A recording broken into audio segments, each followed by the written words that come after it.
Hey fellas, Edge 4006 here, do another gun review. Today I got a Glock 27 Gen 3 J-rated 40 Smith & Wesson. Let's go ahead and safety check it. Alright, it is clear. Fabulous. Alright, let's talk about this gun. This gun's been out for a while. It's considered, some people call them the baby Glocks. Its actual classification is a subcompact. It holds 9 rounds per magazine. The original magazines come with it. In the Generation 3, you're getting 2 magazines. In Generation 4, you're going to get 3 magazines. You pay a little more for the Gen 4 for the grip options that come with it and the magazines. But again, this one comes with 2 mags when you get it, holding 9 rounds each. It's a carry gun, obviously. I've been carrying my Glock 26 for a while. I love it, so this is an option as well for me now. The Glock 27. The 40 Smith & Wesson isn't my most favorite round to shoot, I will tell you. I love shooting 45 and 9. I love shooting all calibers, realistically. But the 40's always been a little snappy for me. I've been learning to compensate, by, techniques and just learning how to shoot through it and use the ammo, for its potential. Some people don't like the 40. I've heard some other channels say the 40's just a bad round altogether. But it's there. It's being used. Law enforcement uses it. Many people use it. There's some people that love the round, and I like it. It's growing on me, so that's something that's definitely going to stay in the regiment or in my collection. And let's talk about applications for this kind of gun. What you can use it for? You can use it for, of course, carry. That's what it's designed for. A small, compact, subcompact gun to carry and easily conceal. Let's see, some people have talked about using this as a backup gun. They'll have a primary, like a mid-sized pistol, like a Glock 23, Glock 19, or something else, in MMPs and whatnot. And they like the idea of carrying this one as a backup gun. And that's cool. I mean, that fits, small in the back.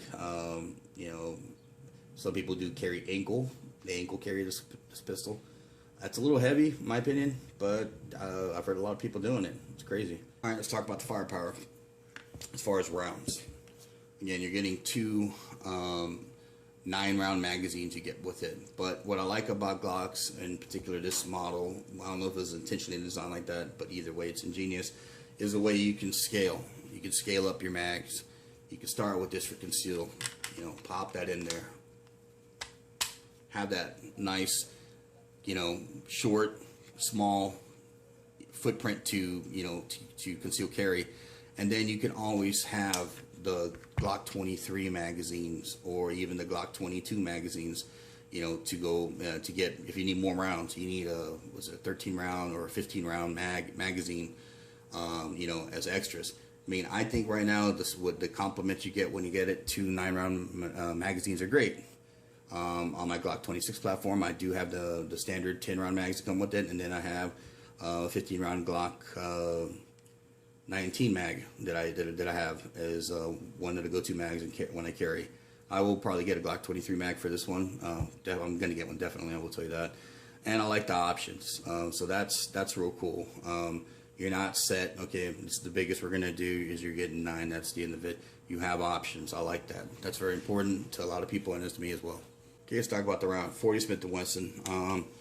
Pretty much everybody knows the history. I don't need to go over it. It's basically byproduct of the 10mm when it was being designed.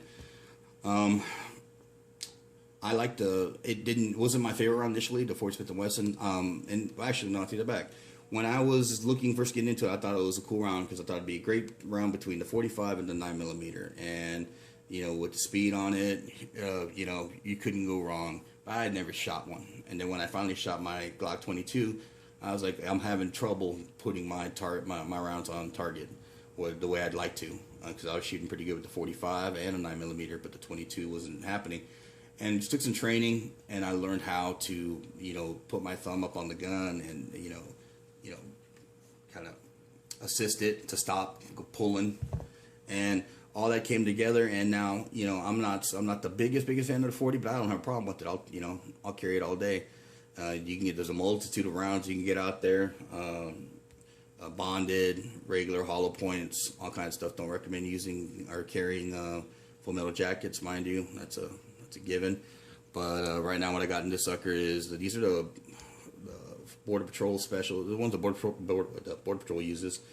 A friend of mine gave me some rounds that he got from his buddies, and these are Federal Header Shock. They come in like the cheap looking box, and these are just pretty much all caved out. I don't have the grains in front of me right now. The box to tell you which one it is. Actually, I do. These are 135 grain hollow points.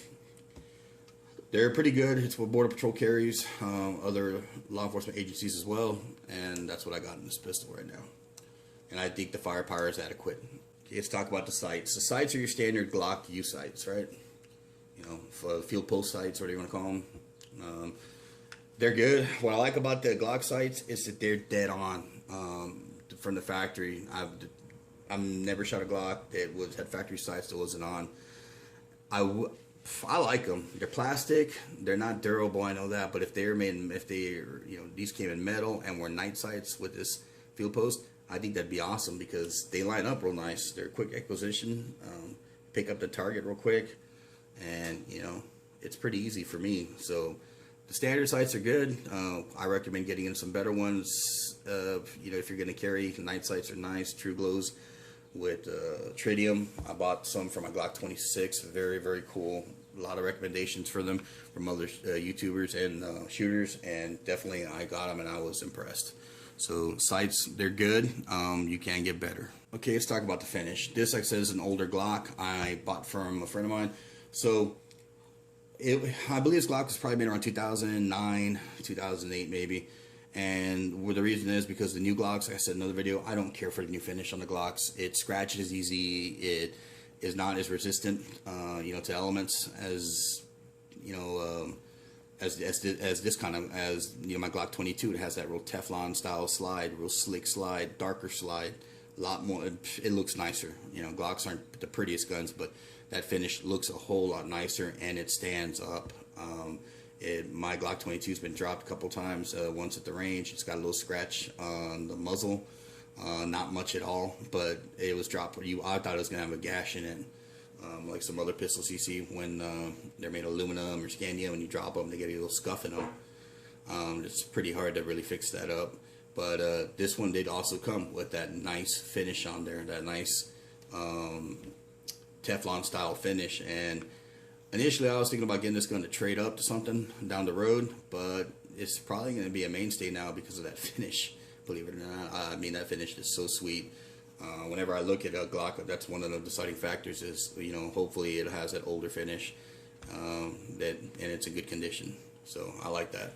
Let's talk about one of the other things. Glocks, what I like about them, and this model and any model, but that I'm reviewing this model right now, they're easy to take down, easy to put back together compared to older weapons in the past, 1911s, whatnot. These are remarkably easy to break down, field strip them, whatever you want to call them, and give them a good cleaning and put them back together. One of the best things about a Glock is they're not so much modular, but there's so many accessories out there for them. So many manufacturers are making cool things you can add on to them, different controls, wider, larger controls to give you more access to the gun. The ejection port, the ejection button there too. I mean, pretty much almost everything on this gun can be, modded at one time, from going into the grips, texturing. Some people pull out our soldering iron and doing some work on the grips. You can do that at your own risk, or have somebody professional do that. Let's talk about the stock trigger. Stock trigger. It's clean, nice clean break. I don't think this gun's been shot much, so it's probably pulling about 6 pounds.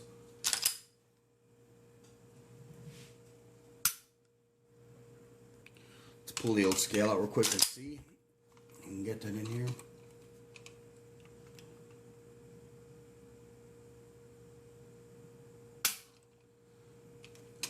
That didn't work that time. I do it one more time.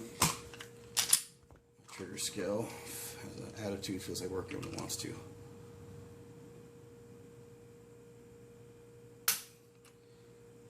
That right there, you're looking at about 5.5 pounds what it's pulling.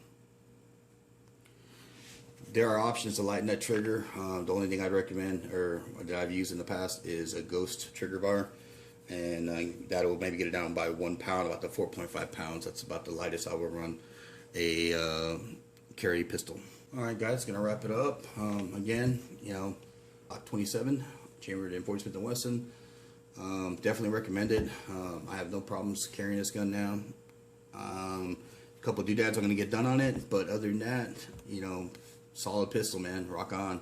One of these days, I'm hoping to get into a Gen 4, but it's going to be a while. I'm still, you know, having a good time with the Gen 3s and Gen 4. There's nothing bad about them, but it's just a little skepticism. If the Gen 3's working all that great, I'm just going to keep buying them while they're available. You know what I mean? All right, guys. Edge 4006 signing out. Fight the good fight, man, and keep your groups tight, brother.